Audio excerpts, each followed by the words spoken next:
दोस्तों, महाभारत का युद्ध कोई आम युद्ध नहीं था। यह धर्म और अधर्म की भयानक लड़ाई थी। धर्म के सबसे बड़े प्रतीक थे महाराज युधिष्ठिर, जिन्हें दुनिया धर्मराज के नाम से जानती है। लेकिन क्या आप जानते हैं कि सत्य और धर्म की मूरत माने जाने वाले युधिष्ठिर ने भी अपने जीवन में कुछ ऐसे भयानक झूठ बोले थे जिन्होंने न सिर्फ धरती बल्कि स्वर्ग की नींव को भी हिलाकर रख दिया था। आज के इस वीडियो में हम उसी अनसुने रहस्य से पर्दा उठाने वाले हैं।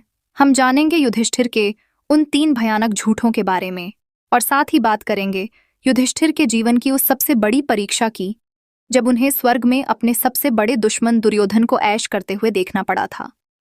यह कहानी आपके रोंगटे खड़े कर देगी। वीडियो अंत तक जरूर देखिएगा। युधिष्ठिर की सच्चाई की मिसाल पूरे आर्यावर्त में दी जाती थी। उनका रथ हमेशा जमीन से 4 अंगुल ऊपर चलता था, क्योंकि उन्होंने कभी असत्य का सहारा नहीं लिया था। लेकिन कुरुक्षेत्र के युद्ध में एक समय ऐसा आया जब कौरव सेना के सेनापति गुरु द्रोणाचार्य ने पांडव सेना में हाहाकार मचा दिया था। उन्हें रोकना किसी के बस में नहीं था। तब भगवान श्री कृष्ण ने युधिष्ठिर को एक कूटनीति सुझाई।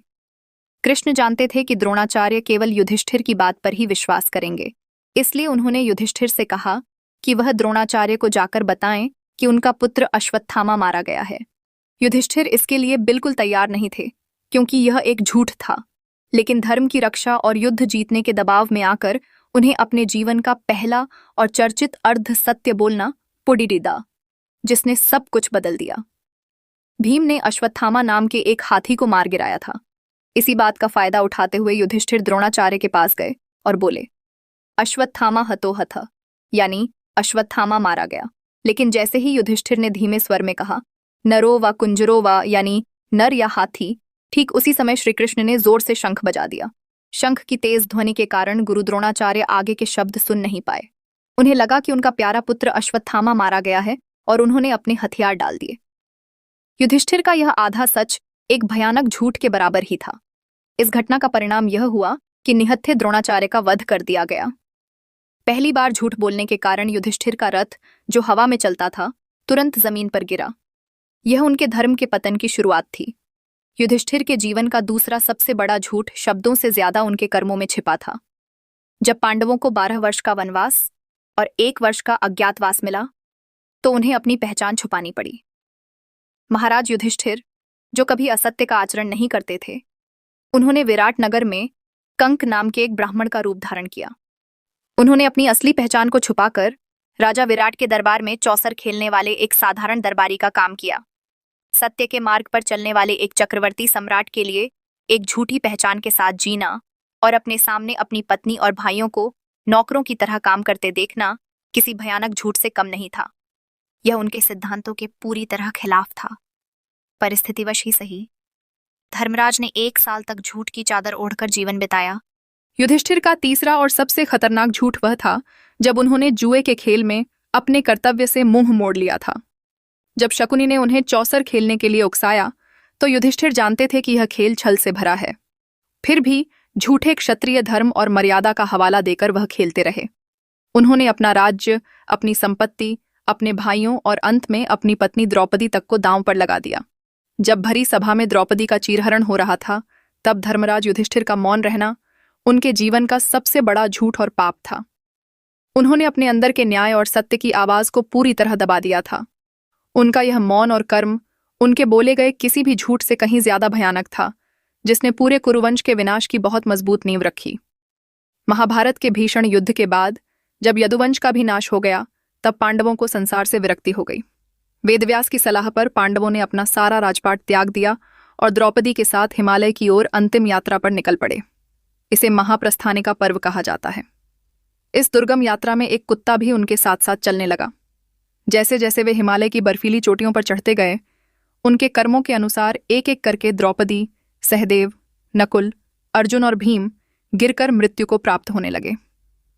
युधिष्ठिर ने पीछे मुड़कर किसी को नहीं देखा, क्योंकि वह जानते थे कि यह मोह का समय नहीं है।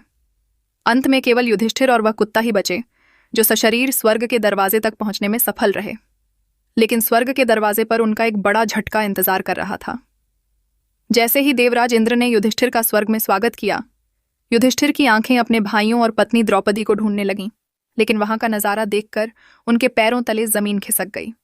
युधिष्ठिर ने देखा कि स्वर्ग में एक अत्यंत सुंदर और चमकते हुए सिंहासन पर उनका सबसे बड़ा शत्रु दुर्योधन बैठा हुआ है। दुर्योधन देवताओं के समान तेज से चमक रहा था और अप्सराएं उसकी सेवा कर रही थीं।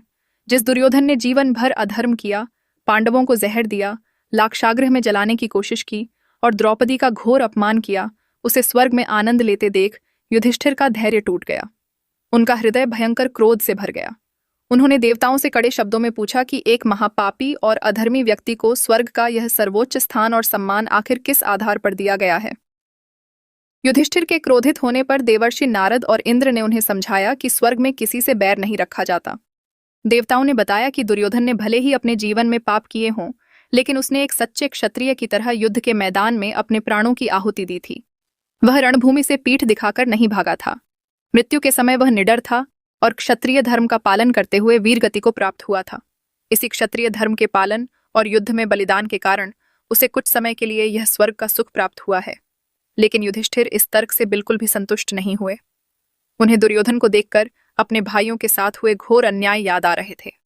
उन्होंने देवताओं से साफ कह दिया कि उन्हें इस स्वर्ग में नहीं रहना है। युधिष्ठिर ने देवताओं से स्पष्ट रूप से कहा कि जहां उनके प्यारे भाई भीम, अर्जुन, नकुल, सहदेव और उनकी पत्नी द्रौपदी नहीं है, उनके लिए वह जगह स्वर्ग हो ही नहीं सकती। उन्होंने मांग की कि उन्हें उसी स्थान पर ले जाया जाए जहां उनके परिवार वाले हैं। तब देवताओं ने एक देवदूत को युधिष्ठिर के साथ भेज दिया। वह देवदूत युधिष्ठिर को एक ऐसे रास्ते पर ले जाने लगा जो बहुत ही भयानक, अंधेरा और डरावना था। वह यह रास्ता इंसानों की हड्डियों, बालों और सड़े हुए मांस से भरा हुआ था। वहां खून की नदियां बह रही थीं और चारों तरफ कीड़े रेंग रहे थे। उस स्थान से इतनी भयंकर बदबू आ रही थी कि युधिष्ठिर के लिए वहां एक पल भी खड़ा रहना बहुत मुश्किल हो रहा था। यह नरक का सबसे खौफनाक और अत्यंत पीड़ादायक दृश्य था। युधिष्ठिर उस भयंकर दुर्गंध और भयानक दृश्य को बर्दाश्त नहीं कर पाए और उन्होंने देवदूत से वापस स्वर्ग लौटने को कहा। लेकिन जैसे ही वह मुड़ने लगे, उन्हें चारों तरफ से बहुत दर्द भरी आवाजें सुनाई देने लगीं। उन आवाजों में कोई कह रहा था, हे धर्मराज, कृपया कुछ देर और रुक जाइए। आपके आने से बहने वाली पवित्र हवा से हमें इस भयंकर पीड़ा से थोड़ी राहत मिल रही है। जब युधिष्ठिर ने उन दुखी आत्माओं से उनका परिचय पूछा, तो जवाब सुनकर उनके पूरी तरह होश उड़ गए। वह चीखें किसी और की नहीं, बल्कि उनके अपने भाइयों भीम, अर्जुन, कर्ण, नकुल, सहदेव और द्रौपदी की थीं।